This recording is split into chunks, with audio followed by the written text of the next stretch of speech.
إن الحمد لله نحمده ونستعينه ونستغفره ونعوذ بالله من شرور أنفسنا ومن سيئات أعمالنا من يهده الله فلا مضل له ومن يضلل فلا هادي له وأشهد أن لا إله إلا الله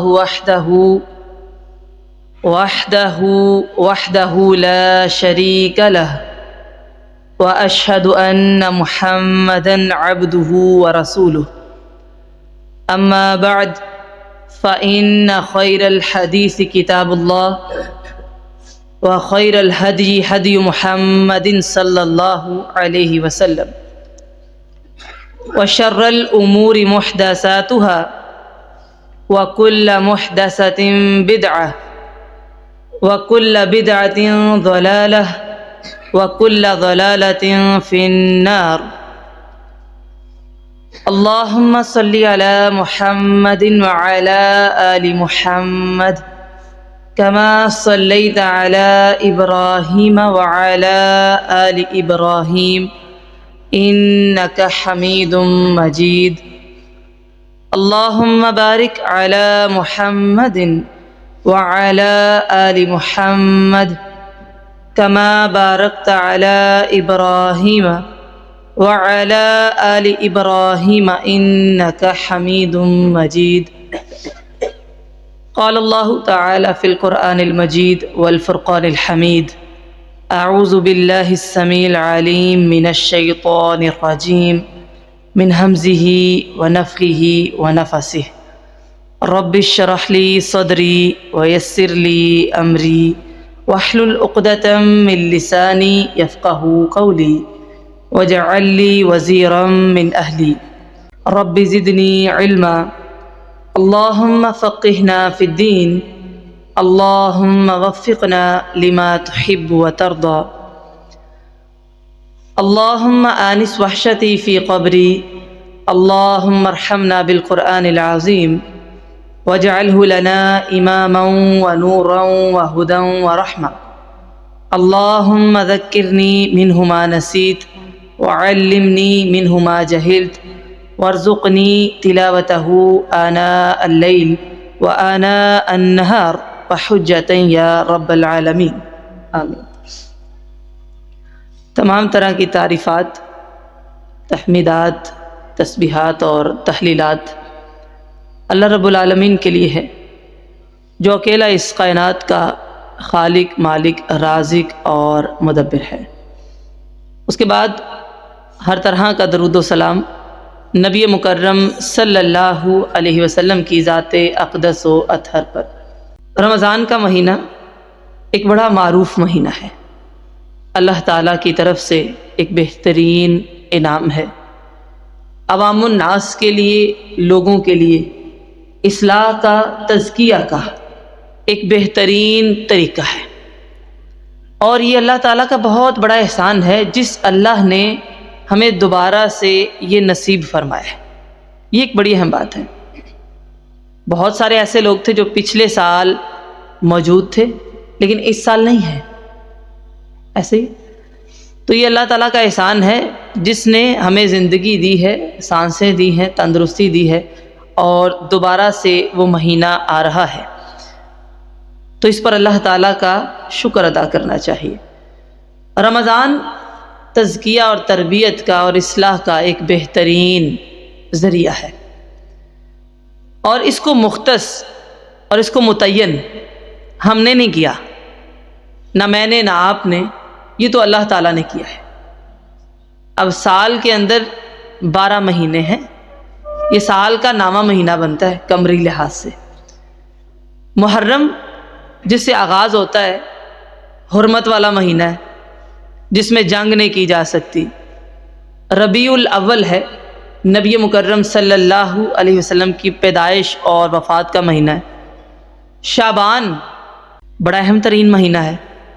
ذی الحج جس میں حج کیا جاتا ہے اپنے آپ میں ایک خاص اہمیت رکھتا ہے، لیکن اس کے باوجود اللہ تعالیٰ نے ان سارے مہینوں میں سے رمضان کو ہی مختص کیا ہے۔ اچھا، اگر ہمیں حکم ہوتا کہ سال بھر میں ہم کوئی ایک مہینہ مختص کر لیں، متعین کر لیں، اور اس میں ساری ہی عبادات، چاہے وہ روزے ہیں، چاہے وہ قرآن ہے، چاہے وہ قیام اللیل ہے، نیکیوں کی طرف رغبت ہے، ہم اپنی مرضی سے کوئی مہینہ رکھیں تو میرا خیال ہے کہ وہ مہینہ گمنام ہو جاتا۔ ایسے ہی زیادہ گرمی ہوتی تو ہم نے کہنا تھا گرمی بڑی ہے، چلو سردیوں میں رکھ لیں گے، سردی آ جاتی تو ہم نے کہنا تھا سردی آ گئی۔ ایسے ہی کبھی ہم نے کہنا تھا اس مہینے میں شادی ہے، اس مہینے میں ہم بیمار ہو گئے ہیں۔ تو یہ بھی اللہ کا احسان ہے کہ اللہ تعالیٰ نے اپنی مرضی سے رمضان کو خود مختص کیا ہے۔ آپ اپنی مرضی سے آگے پیچھے نہیں کر سکتے کہ میں چلو شعبان میں سارا کچھ کر لوں، نہیں۔ رمضان، اس کا تعین خود اللہ تعالیٰ نے کیا ہے، جس سے اس کی اہمیت سمجھ میں آتی ہے۔ اس سے بہترین اس کی کوئی اہمیت بیان نہیں کی جا سکتی۔ حالانکہ باقی بھی مہینے بڑے اہم ترین ہیں، بڑے فضیلت والے ہیں، لیکن بالاولیٰ رمضان ہی کو مختص کیا گیا ہے۔ اب سوال یہ پیدا ہوتا ہے کہ رمضان ہی کو اللہ تعالیٰ نے متعین کیوں کیا؟ حالانکہ ذی الحج کے 10 ایام بڑے قیمتی ہوتے ہیں، محرم میں بھی روزے رکھنے کا حکم ہے، شعبان میں آپ صلی اللہ علیہ وسلم کثرت سے، یعنی کہ پہلے جو 15 دن تھے ان میں روزے رکھا کرتے تھے۔ لیکن میرا سوال یہ ہے کہ رمضان کو اللہ تعالیٰ نے مختص خود کیوں کیا ہے؟ اس کا جواب یقیناً آپ سبھی لوگوں کے پاس بھی ہوگا، وہ یہ ہے کہ رمضان میں اللہ تعالیٰ نے قرآن کو نازل کیا ہے۔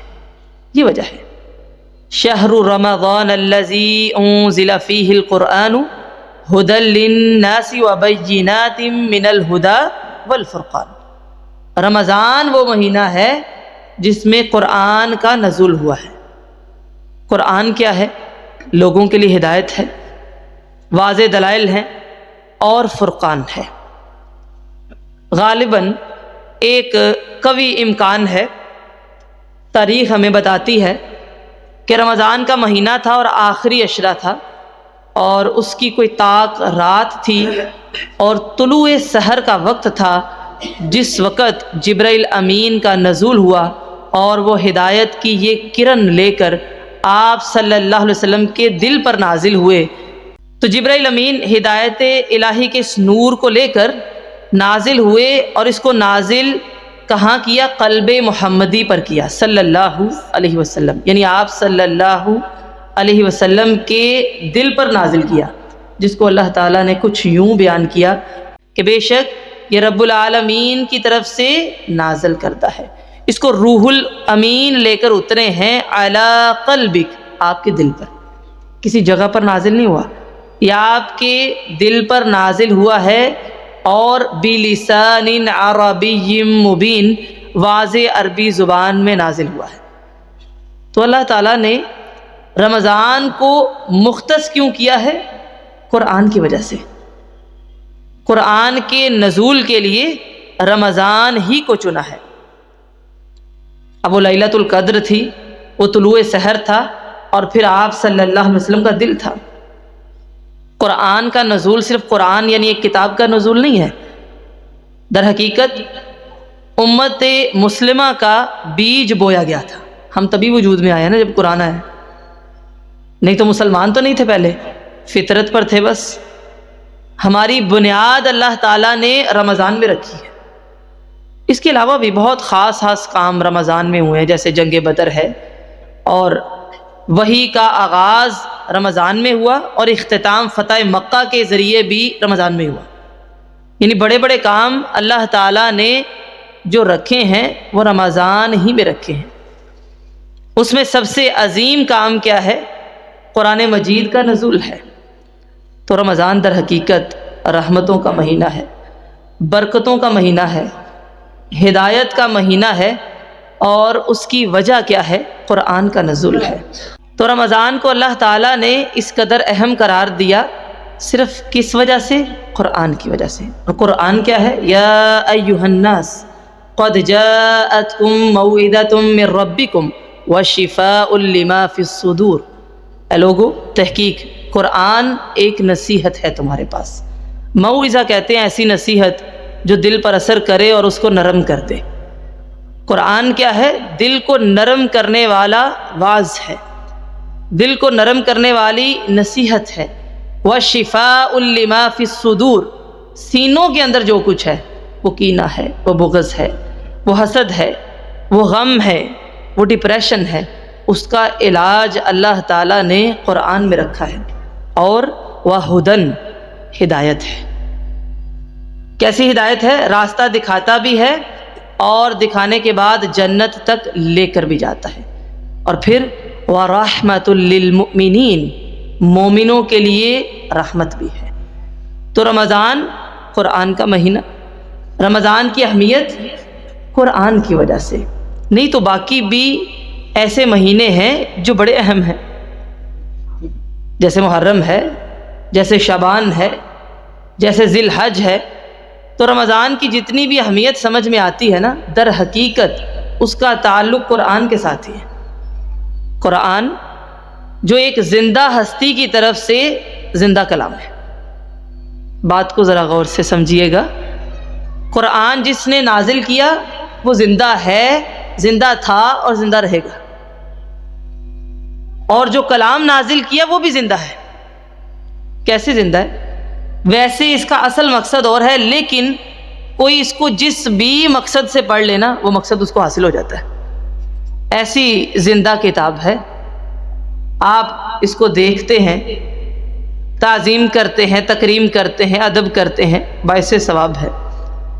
آپ اس کی تلاوت کرتے ہیں، باعث اجر ہے۔ آپ اس کو سمجھتے ہیں، سیکھتے ہیں، باعث برکت ہے، باعث ہدایت ہے۔ اس پہ عمل کر کے اس کے داعی بنتے ہیں، مرنے کے بعد بھی صدقہ جاریہ ہے۔ تو قرآن مجید ایک زندہ ہستی کی طرف سے زندہ معجزہ، جس نے نازل کیا وہ بھی زندہ اور زندہ رہے گا، اور جو نازل کر دیا وہ قیامت تک کے لیے زندہ ہے ویسے کتاب، لیکن ایک زندہ معجزہ ہے۔ اور قرآن کی اہمیت کیا ہے؟ جو ایک زندہ ہستی کی طرف سے ایک زندہ کتاب ہے کہ صدیاں گزر گئی ہیں، اس کے برابر کی کوئی کتاب تو دور کی بات ہے، ایک آیت بھی بنا کے نہیں لا سکتا۔ جیسے کہ اللہ تعالیٰ قرآن مجید میں فرماتے ہیں نا، وَإِن كُنتُمْ فِي رَيْبٍ مِّمَّا نَزَّلْنَا عَلَىٰ عَبْدِنَا فَأْتُوا بِسُورَةٍ مِّن مِّثْلِهِ وَادْعُوا شُهَدَاءَكُم مِّن دُونِ اللَّهِ إِن كُنتُمْ صَادِقِينَ، کہ اگر کسی کو شک ہے جو ہم نے نازل کیا اپنے بندے پہ، تو وہ ایک آیت بنانے کی کوشش کر لے، سارے لوگ مل جائیں، اگر وہ سچے ہیں وہ بنا نہیں سکتے۔ اس کا جواب بھی اللہ تعالیٰ نے خود ہی دیا، فَإِن لَّمْ تَفْعَلُوا وَلَن تَفْعَلُوا۔ تو معلوم ہوا قرآن مجید ایک ایسا معجزہ ہے زندہ جو قیامت تک اسی طرح رہے گا۔ اب بات اتنی تو ہمیں سمجھ آ گئی کہ قرآن مجید کا ہی مہینہ ہے رمضان۔ اللہ تعالیٰ نے اس کا تعین اس لیے کیا، اس کو متعین اس لیے کیا، اس کو مختص اس لیے کیا تاکہ یہ قرآن کا مہینہ ڈکلیئر ہو جائے اور اس میں قرآن کے ساتھ ہی مضبوط تعلق جوڑا جائے۔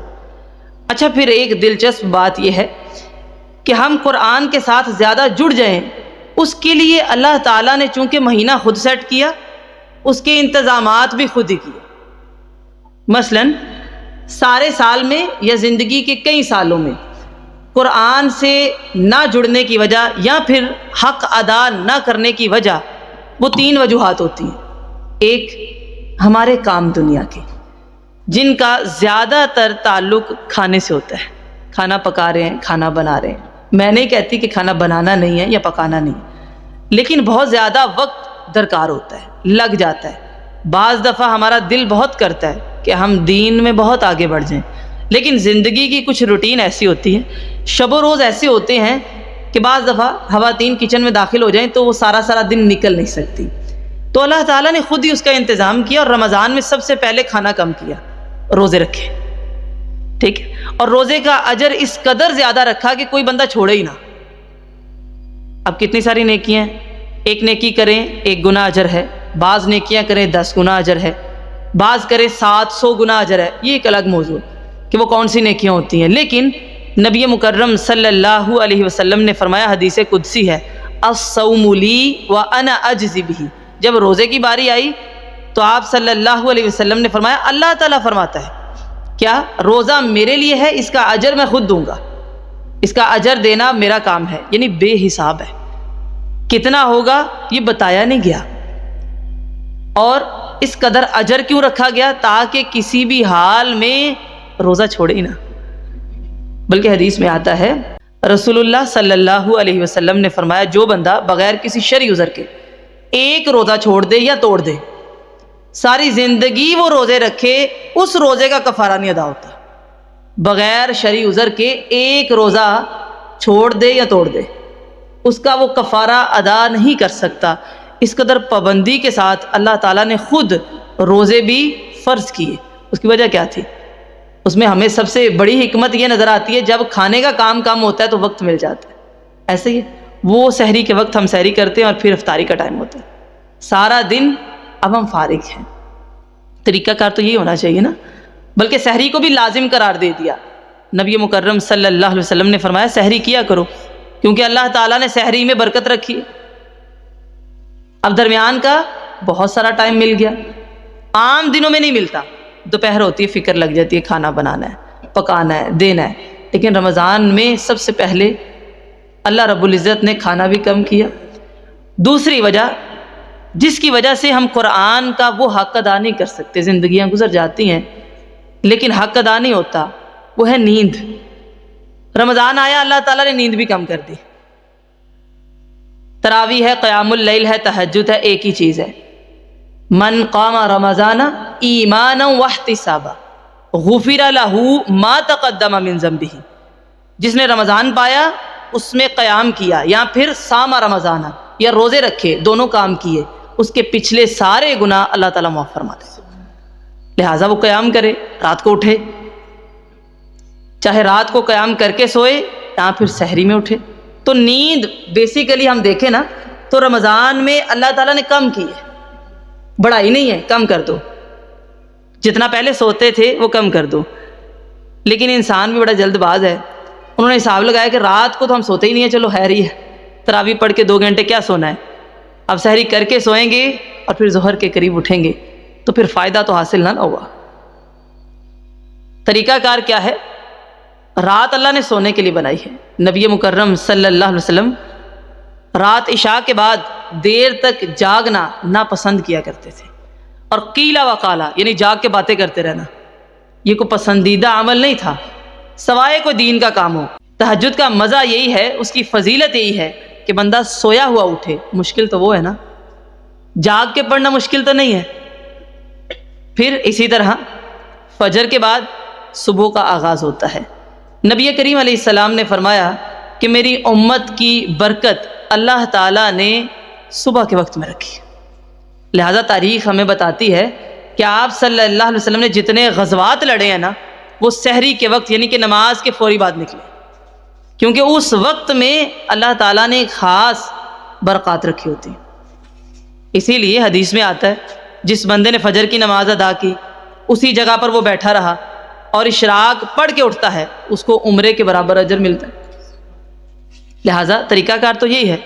ہمارے ہاں نیند پہ رمضان میں کچھ زیادہ زور بعض دفعہ آ جاتا ہے کہ چلو روزہ گزر جائے، ٹائم گزر جائے۔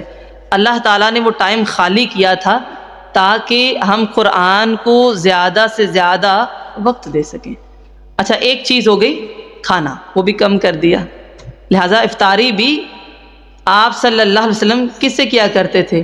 کھجور سے، اور صحابہ کرام کہتے ہیں جب ہم کھجور کھا لیتے تو ایسا لگتا کہ ایک وقت کا کھانا کھا لیں، یعنی اتنا مضبوط ایک طاقت کا یہ ذریعہ ہے۔ لیکن ہمارے ہاں افطاری کی تیاری میں بھی بعض دفعہ اتنا وقت صرف ہو جاتا ہے کہ افطاری کے قیمتی لمحات بھی ضائع ہو جاتے ہیں۔ حالانکہ آپ صلی اللہ علیہ وسلم نے فرمایا کہ جب روزہ دار جو روزہ رکھتا ہے اللہ تعالیٰ نے اس کے مقدر میں 2 خوشیاں رکھی ہیں، ایک جس وقت وہ افطار کرتا ہے اور اس کی دعا قبول ہوتی، اور دوسرا جب قیامت کے دن اس روزے کے بدلے میں وہ اللہ تعالیٰ کی رضا اور دیدار کو حاصل کرے۔ تو آپ دیکھیے خواتین ہیں، ہم نے دیکھا وہ آخری ٹائم پہ بھی وہ کچن میں ہوتی ہیں، ان کو آخری 20-25 منٹ نہیں ملتے کہ وہ آرام سے بیٹھیں اور صرف اللہ تعالیٰ کی بارگاہ میں دعائیں کریں، کہ یہ وقت جو ہاتھ سے نکل جاتا ہے وہ دوبارہ واپس نہیں آتا۔ تو رمضان قرآن کا مہینہ جس میں اللہ تعالیٰ نے کھانا بھی کم کیا، سونا بھی کم کیا، اور تیسری چیز اس میں بولنا بھی کم کیا، بولنا بھی کم کیا۔ رمضان آیا، حدیث ہمیں بتاتی ہے کہ رمضان میں نیکیوں کا اجر عام دنوں کی نسبت بڑھ جاتا ہے۔ مثلا رسول اللہ صلی اللہ علیہ وسلم نے فرمایا جو بندہ رمضان میں عمرہ کر لیتا ہے اس کو حج کے برابر اجر ملتا ہے۔ اسی سے قیاس کیا جاتا ہے کہ ہماری تمام نیکیوں کے اجر اللہ تعالیٰ رمضان میں بڑھا دیتا ہے۔ لہذا تیسری چیز کیا ہے کہ زبان اللہ کے ذکر سے تر رہے، ہر وقت اللہ کا ذکر ہو، کثرت سے نیکیاں ہوں۔ ذکر بہت سارے ہیں، سبحان اللہ، الحمدللہ، لا الہ الا اللہ، اللہ اکبر، لا حول ولا قوہ، لیکن سب سے بہترین ذکر، احسن کلام وہ اللہ کا قرآن ہے۔ اس کی دلیل کیا ہے؟ اِنَّا نَحْنُ نَزَّلْنَا الذِّكْرَ وَإِنَّ لَهُ لَحَافِظُونَ۔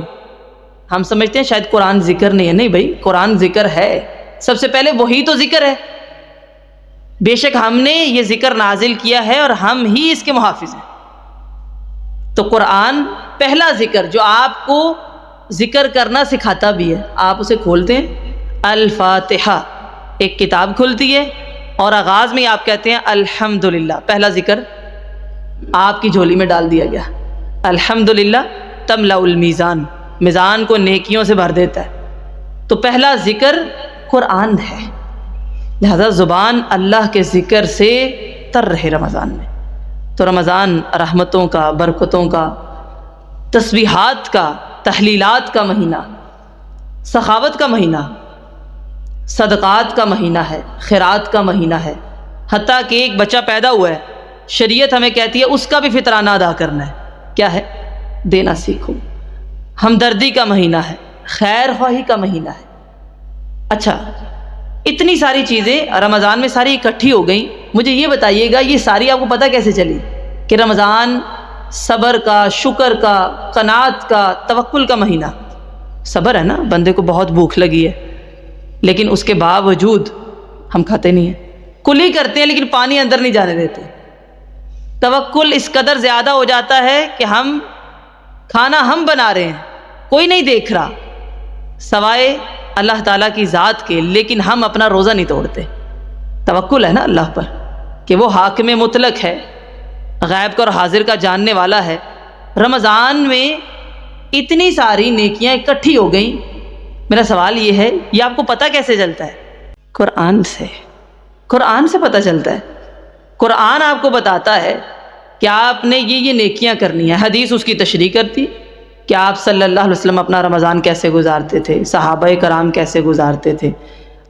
اب جتنی ہماری عمر ہو گئی ہے، رمضان تو اللہ کا شکر ہے ہماری زندگیوں میں آیا ہے، صحابہ کرام کی زندگیاں دیکھیں اور آپ صلی اللہ علیہ وسلم کی زندگی دیکھیں، نبی کریم علیہ السلام کی حیات طیبہ دیکھیں، تو آپ کی زندگی میں پہلا رمضان تھا جس میں اللہ تعالیٰ نے اقرا یعنی کہ وحی نازل کی۔ اس کے بعد پھر وحی آتی رہی، کبھی اتلو، کبھی قم فانذر، مختلف انداز سے، یعنی پڑھیے، تلاوت کیجئے، ڈرائیے لوگوں کو، عمل کیجئے، دعوت دیجئے۔ لیکن وہ پہلا رمضان اقرا سے آغاز ہوا اور پھر آپ صلی اللہ علیہ وسلم کی آخری زندگی تک، آخری دن تک، آخری رمضان تک، جس میں نبی کریم علیہ السلام نے رمضان میں جبرائیل امین کے ساتھ 2 بار قرآن مجید کا دور کیا اور فتح مکہ بھی اس جیسی خوشی بھی نصیب ہوئی، معلوم ہوا کہ پھر تو وہ رمضان زندگی کو بدلنے والا ثابت ہو گیا۔ ایک اقرا کی وحی نے ساری زندگی بدل کے رکھ دی۔ تو رمضان کی بہاریں صحابہ کرام کو پھر نصیب ہوتی تھی، جن کو ہلکے ملتے تھے صبح بھی اور شام بھی، قیام اللیل کی صورت میں بھی اور دور کی صورت میں بھی۔ تو کہنا میں یہ چاہ رہی ہوں، رمضان ہم ویسے گزارتے آئے ہیں، بڑا اچھا گزارتے ہوں گے، لیکن نبی کریم علیہ السلام ایک دن صحابہ کرام کی مجلس میں تھے اور منبر کی سیڑھیوں پر چڑھے، پہلی سیڑھی پر جب قدم رکھا تو فرمایا آمین، دوسری پر جب قدم رکھا تو فرمایا آمین، تیسری پر قدم رکھا تو فرمایا آمین۔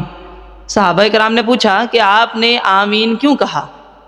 تو آپ علیہ السلام نے فرمایا جبرائیل امین آئے ہیں اور 3 لوگوں کے لیے بد دعا کی ہے، اور میں نے یعنی کہ محمد رسول اللہ صلی اللہ علیہ وسلم نے اس پر آمین کہا ہے۔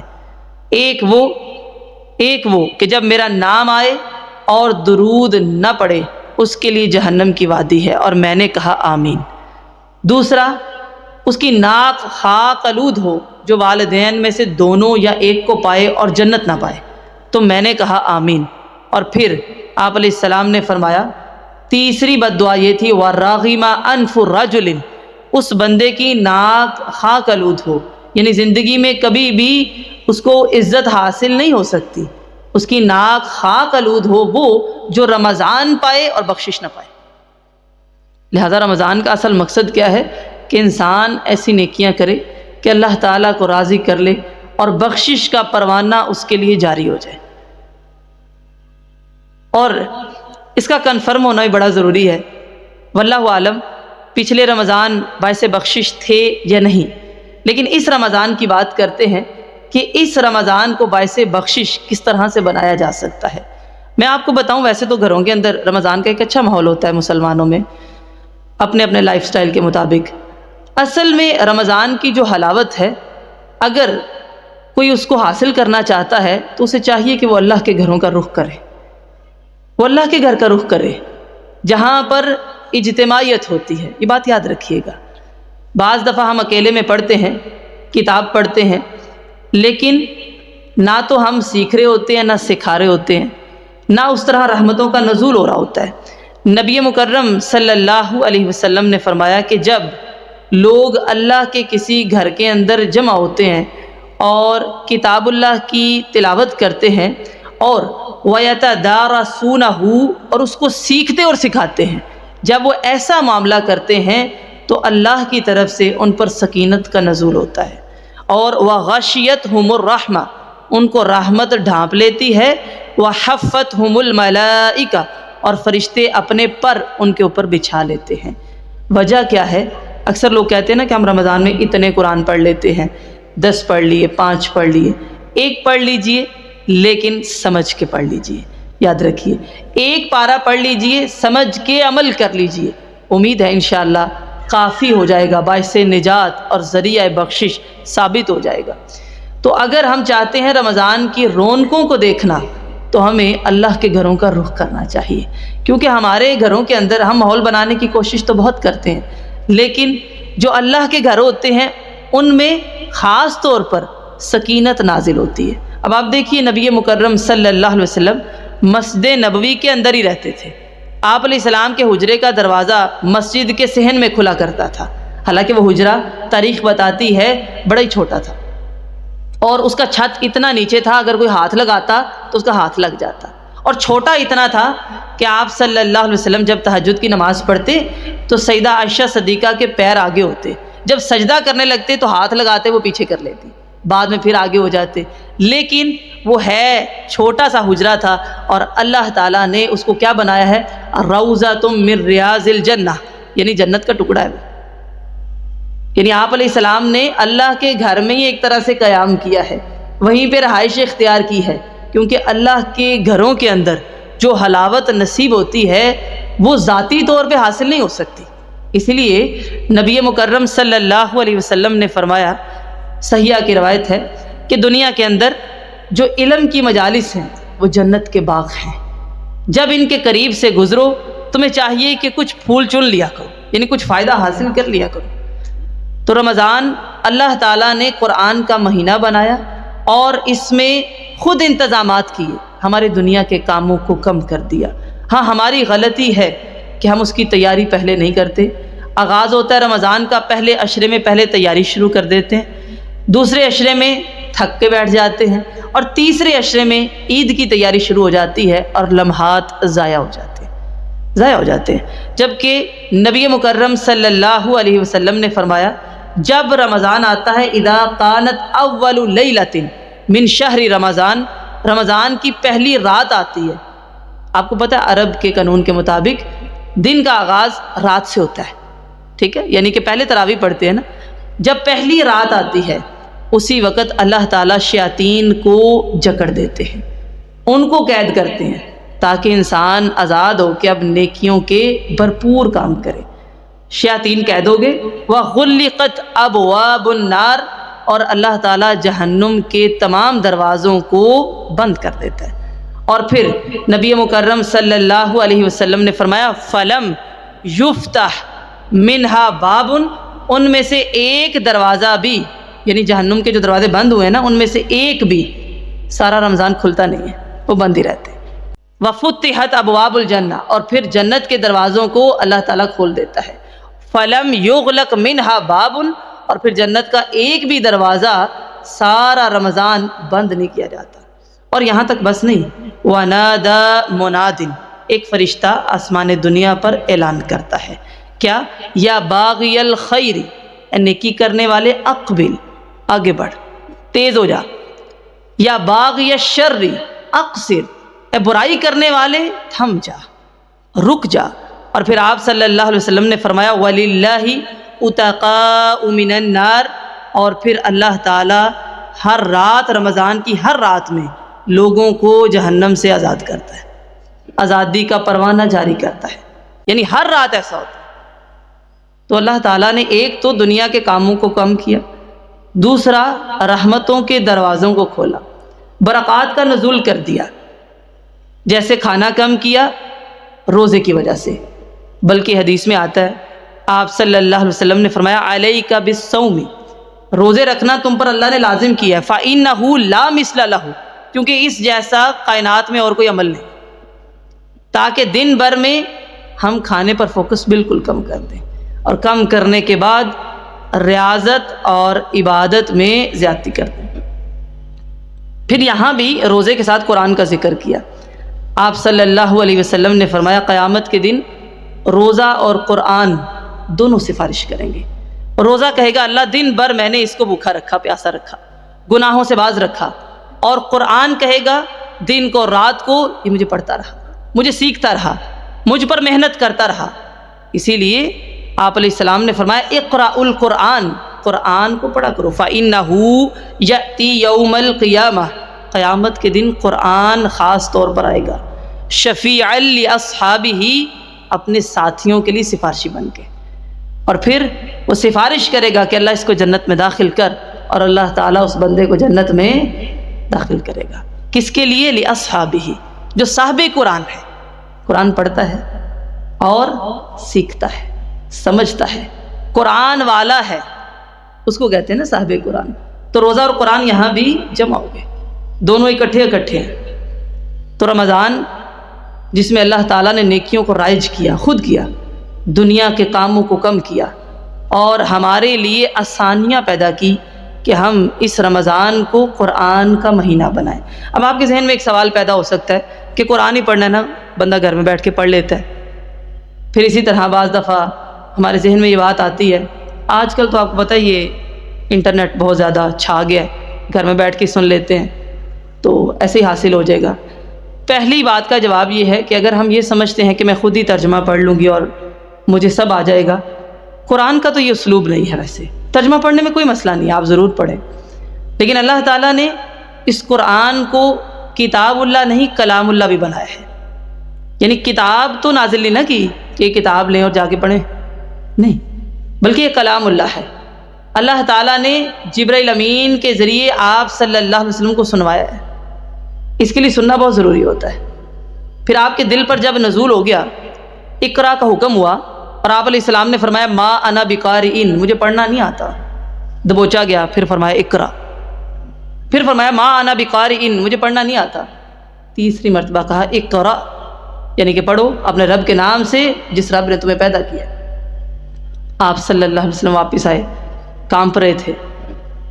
میرا سوال ہے، ایک ایسا قرآن تھا، اس کی 5 آیات تھی سورہ الگ کی، آپ علیہ السلام کانپے کیوں تھے؟ قرآن کی یہ تاثیر ہے کہ جب وہ پڑھا جاتا ہے آنکھوں سے آنسو جاری ہوتے ہیں، وجلت قلوبہم، دل ڈر جاتے ہیں، اور جن کے نہ ڈریں وہ تو پتھروں سے زیادہ سخت ہیں۔ ایسے ہی ہے نا، کیا قرآن نے تاثیر کھو دی ہے یا ہم نے قرآن کھو دیا ہے؟ کیا قرآن نے تاثیر کھو دی ہے یا ہم نے قرآن کھو دیا ہے؟ ہم نے قرآن کھو دیا۔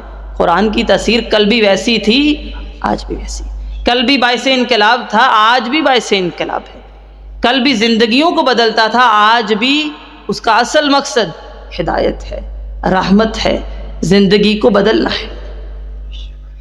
کل بھی وہ سفارشی تھا صاحب قرآن کے لیے، آج بھی وہ صاحب قرآن کے لیے سفارشی ہے۔ کل بھی جو اہل القرآن تھے وہ اہل اللہ تھے، اللہ کا اہل ہے، وَخَاصَّتُهُ اس کے خاص بندے ہیں۔ آج بھی جو اہل قرآن ہے وہ اللہ کے اہل ہیں، اس کے خاص بندے ہیں۔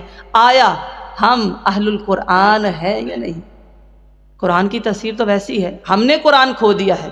کبھی کبھی میرے ذہن میں آتا ہے وہ وحی میں کیا طاقت تھی کہ 5 آیات تھیں اور آپ صلی اللہ علیہ وسلم کامتے ہوئے حضرت خدیجہ کے پاس آئے اور فرمایا دثرونی دثرونی، زملونی زملونی، چادر دے دو، کمبل اڑا دو۔ پھر اللہ تعالیٰ کو بڑا پیار آیا اور کہا یا ایھا المدثر یا ایھا المزمل، اے کمبل اوڑھنے والے، اے چادر لینے والے، اٹھ، قم فانذر، اٹھ اور اس کو پڑھ اور اب ڈرا۔ اگلا کام یہ ہے، یعنی قرآن کی یہ تاثیر ہے کہ وہ دل پر اثر کرتا ہے۔ نزول بھی دل پہ ہے نا۔ دل کیا ہے؟ ایک ایسا گوشت کا لوتھڑا جس میں جذبات، احساسات اور خواہشات ہیں، وہ بدلے تو سارا جسم بدل جاتا ہے۔ رسول اللہ صلی اللہ علیہ وسلم نے فرمایا نا کہ جسم کے اندر ایک گوشت کا حصہ ایسا ہے، اگر وہ بدل جائے تو انسان کا جسم ویسے ہی بدل جاتا ہے۔ الا ہی القلب، وہ کیا ہے؟ دل ہے۔ پھر فرمایا التقوی ہا ہنا، تقوی ادھر ہے، یہاں سے شروع ہوتا ہے تو عمل خود بخود چینج ہوتا ہے۔ نزول بھی یہاں پہ ہے۔ تو قرآن نے اپنی تاثیر تو قائم رکھی، لیکن ہم قرآن کو کھو بیٹھے۔ صحابہ کرام قرآن پڑھتے تھے، ایک صحابی سورۃ البقرہ کی تلاوت کر رہے تھے تو انہوں نے دیکھا کہ صحن کے اندر گھوڑا ہے اور وہ اچھلنے لگتا ہے، صحیح بخاری کی روایت۔ تو انہوں نے کہا کہ پتہ نہیں اس کو کیا ہو گیا، خاموش ہو گئے۔ جیسے خاموش ہوئے گھوڑا بھی ٹھیک ہو گیا، دوبارہ پڑھنا شروع کر دیا، پھر سے گھوڑا بدکنے لگا، پھر سے خاموش ہوئے، گھوڑا بھی درست ہو گیا۔ تیسری مرتبہ پڑھنا شروع کیا، گھوڑا اچھلنے لگا۔ ڈر ہوا کہ میرا بیٹا ہے یحییٰ، وہ قریب ہی سویا ہے، کہیں گھوڑا اس کو کچل نہ دے، تو صحن میں آ گئے، یعنی اندر سے اٹھ کے صحن میں آئے اور آسمان کے اوپر کیا دیکھتے ہیں؟ ایک سائبان ہے، بادل ہے جس کی روشنی بہت زیادہ ہے۔ صبح ہوئی، آپ صلی اللہ علیہ وسلم کو یہ سارا قصہ بیان کیا، کہا اسید تم جانتے ہو وہ سائبان کیا تھا؟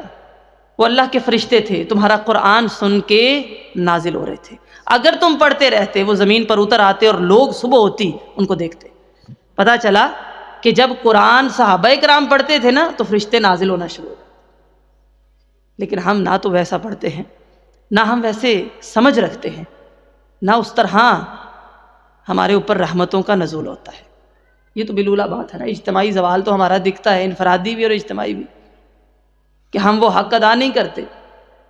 لہٰذا اس حق کو ادا کرنے کا طریقہ کیا ہے؟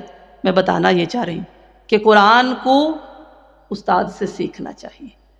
اور دوسری بات یہ ہے، اگر ہم یہ سمجھتے ہیں کہ چلیں فون پہ بیٹھ کے لے لیتے ہیں، میں اکثر پہلے بھی کہتی ہوں آپ آن لائن جتنا مرضی پڑھ لیں، تیمم، ٹھیک ہے، جیسے پانی نہ ملے تو بندہ تیمم کر لیتا ہے، گزارا کرنا ہے نا۔ آن لائن پڑھنا گزارا ہوتا ہے، مجالس کی برکات نہیں حاصل ہوتی، چلیں علم مل گیا پر تزکیہ نہیں ہوتا، تربیت نہیں ہوتی اس میں۔ جو مجالس کی برکات ہے نا وہ وہاں بیٹھ کے نصیب ہوتی ہیں۔ اگر یہ برکتیں نہ ہوتی تو آپ نے حدیث جبرائیل سنی ہوگی، صحابہ کرام کہتے ہیں ہم مسجد نبوی کے اندر موجود تھے، ایک شخص آیا، سفید رنگ کا اس نے لباس پہنا تھا اور مدینہ کا وہ لگتا نہیں تھا، لیکن کوئی گرد و غبار اس کے چہرے پر یا بالوں پر تھا نہیں۔ باہر سے آیا تو مٹی تو ہونی چاہیے تھی، لیکن سفید رنگ کا لباس ہے اور وجیح شکل کا ہے، اور آ کے 2 زانو ہو کے آپ صلی اللہ علیہ وسلم کے سامنے بیٹھتا ہے، گھٹنے کے ساتھ گھٹنا ملاتا ہے اور پھر سوال کرتا ہے کہ بتائیے ایمان کیا ہے؟ پھر آپ علیہ السلام نے جواب دیا ایمان یہ ہے، یہ ہے۔ کہاں؟ بالکل صحیح کہا آپ نے، اسلام کیا ہے، احسان کیا ہے؟ اور پھر یہ سوالات کرنے کے بعد اٹھتا ہے اور چلا جاتا ہے۔ ہم جا کے دیکھتے ہیں وہ شخص غائب ہو جاتا ہے، تو آپ صلی اللہ علیہ وسلم نے فرمایا جانتے ہو کون ہے؟ یہ جبرائیل امین ہے۔ یہ کون ہے؟ جبرائیل امین ہے، سفید لباس پہن کے، دو زانو ہو کے، استاد کے ساتھ، معلم کے ساتھ، گھٹنے کے ساتھ گھٹنا ملا کے، تاکہ کتاب کی شکل میں تو آنا ہی ہے، سینہ بہ سینہ بھی تو آئے نا، دل سے نکلے اور دل تک جائے بھی۔ حالانکہ ایمان کیا ہے، اسلام کیا ہے، احسان کیا ہے، جبرائیل امین سے زیادہ کون جانتا تھا؟ لیکن معلوم ہوا کہ آپ علیہ السلام کی زبان اقدس سے نکلوانا تھا اور تصدیق کرنی تھی، پھر ہی وہ دین بننا تھا۔ اس کے لیے آئے اور آ کے سیکھا۔